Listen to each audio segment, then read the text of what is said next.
I knew something was wrong the second the restaurant doors opened. La Serenata was the kind of place where the world felt controlled. Expensive silverware, quiet music, perfect order. Nothing ever broke the rhythm unless I allowed it. I sat at my usual table in the back, its corner view giving me sight of every movement in the room.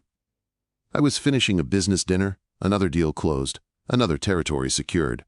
My men stood at their posts, alert but calm. Then the air shifted. A cold gust swept in, and every instinct I had sharpened. Before I even looked up, I knew something unexpected had arrived. What I didn't expect was a little girl. She couldn't have been more than 7. Her brown dress was wrinkled like she had run a long way. Her shoes were wet from the mountain fog outside. The maître d' rushed toward her, trying to block her path. No one walked into La Serenata without being invited. No one. But she didn't even look at him. Her eyes were locked on me like she had been searching for me all night. My closest guard stepped forward to intercept her. I lifted one hand, a small gesture. Everything froze. My men stepped back. The entire restaurant held its breath. She walked straight to my table, stopped beside me, grabbed the sleeve of my suit jacket, and said in a steady voice that cut through the room, "Your men just kidnapped my mom." For a moment, I didn't move. Not because of fear, because of the certainty in her voice. I turned and looked at her fully. She stood there with her hand on my sleeve, as if she had every right to demand answers from a man people whispered about but never approached. Her chin trembled slightly, but her eyes never wavered. Everyone watched us. The businessmen at my table sank back in their chairs, their forks frozen mid-air. My guards subtly reached toward their weapons, unsure what this child represented. I leaned back slowly and studied her small face. A child shouldn't carry that much determination, unless she had no choice. "I saw your car take her," she said. "Black sedan. Scratched left door. 2 men with silver arrow pins. They thought no one saw them. But I did." Her details were exact. Too exact. I looked at my head of security. He understood immediately and moved to check on our crews. Something was wrong. Something big. Not a planned operation. Not one of mine. I gestured to the empty chair beside me. "Sit." She didn't. She kept her eyes on mine as if testing me, deciding if I was the monster people said I was. Finally, she sat, small but fierce, her hands folded tightly in her lap. "My name is Mia," she said. "My mom's name is Cora. She works at St. Mary's Hospital. She didn't do anything wrong." Her voice thinned for just a second, pain slipping through, before she swallowed it down. "She was taken an hour ago," she continued. "I followed the car on my bike, all the way to a warehouse. I didn't leave until I heard someone say your name." Smart kid, observant, braver than most adults I knew. My security chief leaned down, whispered updates into my ear, and what he said made my jaw tighten. The men who took her weren't acting under my orders. They were working under someone else, someone bold or stupid enough to pretend to use my name. I turned back to her. "There has been a mistake." She stared at me, waiting, not trusting, not believing, but hoping. I could hear it in her breathing. "Your mother was not the target," I said. "Someone in the apartment next to yours was." She blinked hard, the first sign that the weight she carried was almost too much for her small frame. "So you'll let her go?" Quote. Her voice cracked on the last word. I stood. My chair slid back on the polished floor. Every person in the restaurant flinched. "We're going to get her now." Outside, my black Mercedes waited. The driver opened the door. I gestured for Mia to get in first. She climbed in, small hands gripping the seatbelt, her eyes fixed on the night outside. As we drove through Asheville's dark streets, I asked her quietly, "How did you know which car to follow?" "My mom says noticing details keeps you safe," she answered. The tall man had a limp, right side. I saw him earlier near our building. I followed his walk. Even in fear, she was smart, focused, wired for survival. I made a call, giving fast, lethal instructions. The car sped toward the warehouse district. As we approached the building she described, 2 guards stood outside. Their faces changed the moment they saw me. Panic, confusion, fear. I stepped out, my blood heating with controlled anger. Inside, I found rooms we shouldn't have been using, men who shouldn't have been taking orders, and a woman with brown hair and tired eyes who flinched when she heard footsteps but straightened her spine when she saw her daughter's face. Minutes later, I got back into the car. "She's unharmed," I told Mia. "We'll meet her at a safer place." And for the first time since she walked into my world, the little girl's breath shuddered with relief. "Thank you," she whispered. Her fingers unclenched slowly from the seat edge. But I knew this wasn't the end. I had just stepped into something far bigger than a mistaken kidnapping. And so had she. The moment Cora stepped out of the other car, Mia tore off her seatbelt and ran toward her. I had barely opened my door before she was already in her mother's arms. The woman dropped to her knees and wrapped both arms tight around her daughter, holding her like she would never let go again. I watched their reunion from a few steps away. Relief changed the air around us. Fear drained from Mia's small body as she clung to her mom's neck. Cora held her so tightly it looked painful, but Mia didn't make a sound. She only hid her face against her mother's shoulder and breathed like someone finally allowed to live again. I stood still, giving them time. Cora finally looked up at me. Her eyes were tired, red at the edges but strong. A nurse's eyes. A mother's eyes. She rose slowly, keeping Mia tucked protectively at her side. "Thank you," she said. The words were simple, but her voice carried something deeper than gratitude. Something like disbelief at how close she had come to losing everything. "A mistake was made," I replied. "I correct my mistakes." I turned toward my car and opened the door. "Let me take you somewhere safe." She hesitated at first. I knew that hesitation. It wasn't distrust. It was a mother deciding if stepping into the world of a man like me was safer than going home. Mia tugged gently at her sleeve. "Mom, please." That was enough. They followed me to the car. Inside, Mia held her mother's hand so tightly their knuckles turned white. I sat across from them, watching the city lights slide across their faces as we drove. "Your apartment isn't safe right now," I told Cora.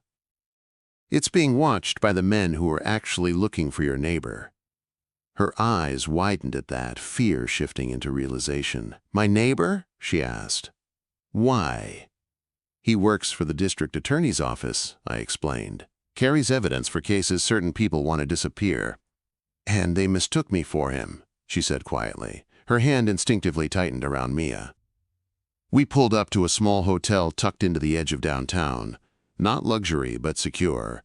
Cameras, guards, silent staff that understood privacy. My kind of safe house. "You'll stay here," I said, stepping out of the car and holding the door open for them. 3 nights. My men will tell me when your home is clear.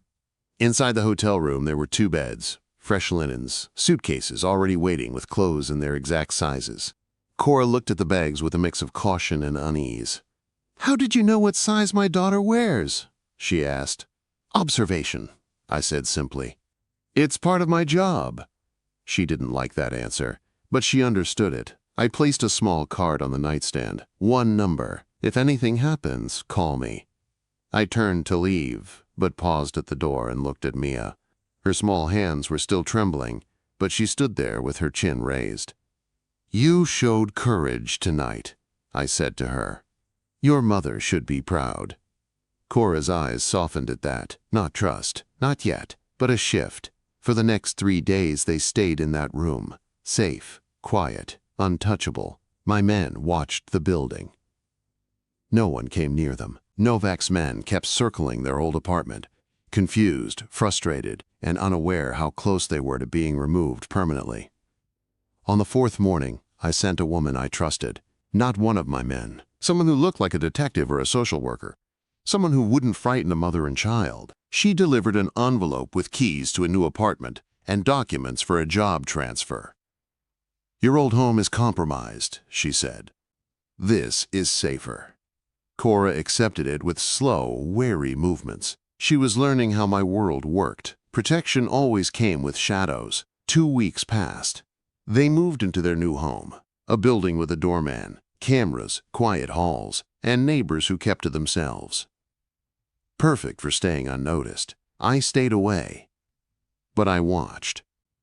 from a distance, never close enough to disturb their new life, close enough to prevent anything from touching them again. Then, one evening, I saw her again. Cora was leaving her shift, tired, tucking her hair behind her ear as she walked across the hospital parking lot. She didn't see me yet, but I saw her. The weight she carried, the strength she didn't show, the fear she hid for her daughter's sake. I lowered the rear window of the Mercedes. She froze when she saw my face in the dim light. "Get in," I said quietly. "There are things we need to discuss." She glanced back toward the hospital doors, unsure, balancing risk and reason. After a moment, she opened the door and sat across from me, keeping her hands folded in her lap. "You've been watching me," she said. "Yes." "Why am I here tonight?" I didn't answer immediately. Instead, I motioned to the driver. "La Serenata," I instructed. The same place where her daughter had walked into my life. The place where this story began. As we drove through the hills, I watched her out of the corner of my eye. She wasn't afraid of me. She feared what being connected to me could do to Mia. And that fear mattered. She just didn't know yet that it mattered to me too. La Serenata was empty when we arrived. No guests, no waiters, no background noise, except the soft hum of the lights. I had the entire place cleared before we left the hospital. I didn't want distractions tonight. Not for what I needed to say, not for what she needed to hear. I held the door for her as she stepped inside. She moved carefully, her eyes scanning the room with the quiet alertness of someone who had learned, too quickly, that danger did not always announce itself. A single table was set in the back corner with 2 plates, candles, and a bottle of wine already opened. She stopped when she saw it. "This looks like a date," she said. "It's not," I answered. "It's a conversation." She nodded once, accepting that. She didn't look nervous, just tired and curious, a combination that somehow suited her. We sat across from each other. She rested her hands on the table while I poured the wine. "Novak was arrested yesterday," I said. "The threat to your neighbor is gone. By extension, so is the threat to you." "So we're done?" she asked. "No more calls? No more men watching my apartment? You're safe now." She studied me for several long seconds. "You didn't bring me here to tell me that," she said. "Why am I really here?" I reached into my jacket and placed a small velvet box between us. She stared at it like it might explode. "What is this?" Quote. "Sick. Open it." Quote. She hesitated, then lifted the lid. A silver pendant shaped like a small arrow rested inside. "It matches the pins your men wear," she said. "It does," I replied. "Anyone who sees it will know you and your daughter are under my protection." She closed the box immediately and pushed it gently back toward me. "I can't accept that. I don't want ties to your world."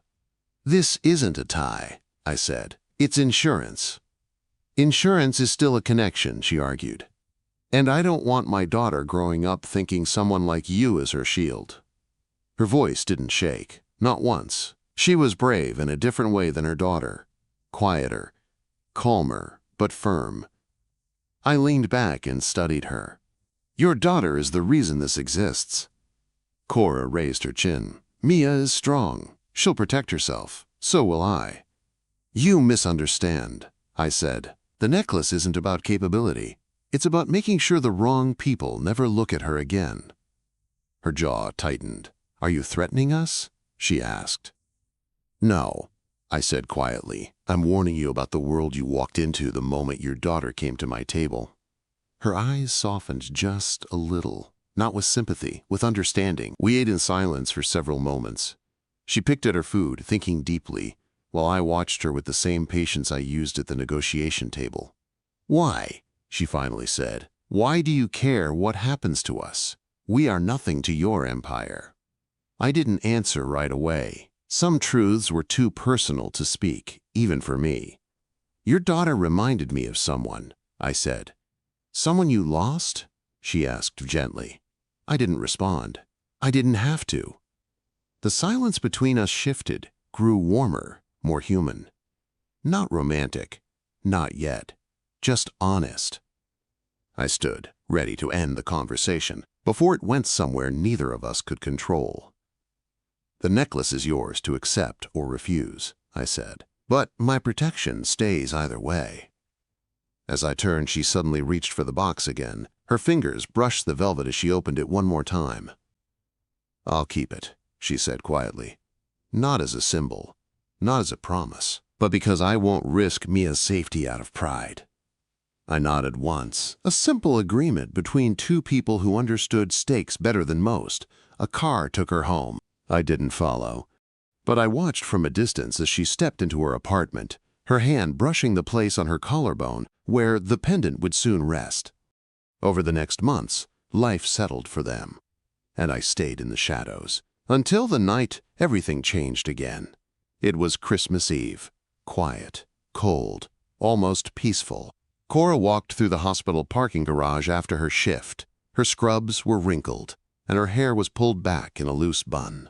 She dug for her keys as she moved toward her car. A man stepped out from between two parked vehicles, knife in hand, eyes sharp with desperation. "Give me the necklace," he demanded. "My necklace, my symbol, my protection." But he didn't understand what that meant until the headlights washed over us and my black car rolled to a stop behind him. The moment he saw me step out, his face drained of color. He dropped the knife. He shook. "She's under my protection," I said, "a distinction you will not forget." My men pulled him away, silent and efficient. I turned to Cora. Her face was pale, but her shoulders stayed straight. "You were followed," I told her. "My men stepped in before he reached you." Her hand lifted to the pendant resting against her collarbone. For the first time, she understood fully what it meant. "Thank you," she whispered. "For Mia," I said, "the next days would change everything between us. Her daughter, her safety, her future, and mine." 3 days after the attack in the parking garage, I made a decision. It wasn't planned. It wasn't strategic. It was something far more dangerous for a man like me. It was instinct. A courier delivered an envelope to Cora's apartment. Inside were admission papers to Asheville's best private school. Mia's name was already written at the top. The tuition line read, "Scholarship paid in full." There was no note. I didn't need to explain myself. Protection wasn't only about stopping threats. Sometimes it was about building futures. That night, Cora called me. Her voice was steady, controlled, but I could hear something else beneath it. Fear of owing me, of stepping deeper into a world she wanted no part of. "We accept the school," she said, "but this ends all obligation between us." I leaned back in my chair, looking out over the city lights. "There is no obligation," I told her quietly. "Some connections don't work like that." She didn't respond right away. Then she hung up. Months passed. Spring touched the mountains, and Mia thrived in her new school. She was happy, confident, curious. A kid again, not a child carrying fear on her shoulders. I watched her from a distance, field trips, science fairs, her small face lit with excitement. Cora grew steadier too. She walked to work with her shoulders straighter. She laughed more. She wore the necklace every day, tucked under her clothes but always there. She said it was for safety, but every time her fingers brushed it, I knew it had become something more than a warning symbol. Maybe even more than protection. And then one Saturday morning, their paths crossed mine again. The farmer's market was crowded with families and the smell of warm bread. I wasn't there on business. I wasn't there for surveillance. I was there because sometimes I needed to see the world the way normal people saw it. I stood at a flower stall, looking at white lilies. Clean, honest, simple. "Mom," Mia whispered, "he's here." I turned as they approached. Cora's eyes met mine, calm and unafraid. "You shop for flowers now?" she asked. "Sometimes." "Do you even like flowers?" Mia asked, squinting at me like she was analyzing a puzzle. "I respect them," I said. "They don't pretend to be something they're not." Mia nodded, like this made perfect sense. We walked a little, the three of us moving through the market as if we did this every weekend. Mia drifted ahead to look at wooden toys, staying within Cora's sight. "You've been watching us," Cora said softly. "Yes." "All this time?" "Yes." She didn't look angry. She looked relieved and conflicted at the same time. "Why?" she asked. "Why protect us this long? Why stay in the shadows?" Quote, I looked at Mia, laughing softly at a toy shaped like a bird. The answer was simple. "She reminds me of someone I once failed," I said. "I won't fail again." Cora's eyes softened, not with pity, with understanding. Before we left, I bought the lilies and handed them to her. "For your home," I said. Nothing more. She accepted them with care, like she knew they meant something deeper but didn't want to name it. "Thank you," she said. As she turned to leave, Mia rushed back and stood in front of me. "Would you have found my mom if I didn't come to your restaurant that night?" she asked. An honest question deserved an honest answer. "No," I said. "I wouldn't have known until it was too late." Mia crossed her arms and nodded like she was closing a deal. "Then we're even. You helped us. We helped you fix your mistake." I felt something warm move in my chest. A rare feeling, maybe even a dangerous one. "A fair deal," I said. She grinned and took her mother's hand. That moment stayed with me longer than it should have. Weeks passed. Then, months. Winters melted into spring, and my world stayed busy. Turf wars, negotiations, threats I handled before they reached the news. But I always knew where they were, where she was, where her daughter walked home from school. What nights she worked late. I never approached. I never intruded. But I never left. Then Christmas Eve arrived. The parking garage was cold and quiet. Cora walked alone, her arms wrapped around her as she headed toward her car. I watched from a distance, planning to let her arrive home safely before I turned away. Then a man stepped toward her with a knife. By the time he understood the pendant she wore, it was too late. My car pulled in, my men surrounded him, and he dropped the blade with shaking hands. "She's under my protection," I told him.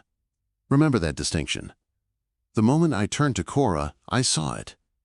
The realization of exactly what the necklace meant. Not control, not ownership, but a promise I had kept without fail. "For Mia," she whispered. "No," I said quietly. "For both of you." 3 days later, she accepted the school offer. Months after that, she started smiling again. Little by little, we stitched something fragile and dangerous between us. Not romance, not yet, but something real. I stayed away more and more, let them live, let them breathe. But some nights, I stood outside their building, watching lights turn off one by one.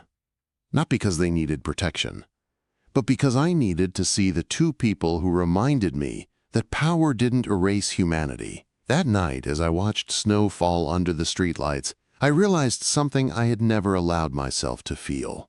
For the first time in years, I wanted something that couldn't be bought, controlled, or threatened into existence. I wanted a chance, a real chance, with her. Not today, not tomorrow, but someday. And when that day came, I hoped she would look at me, not with fear, not with gratitude, but with something else, something that felt like home.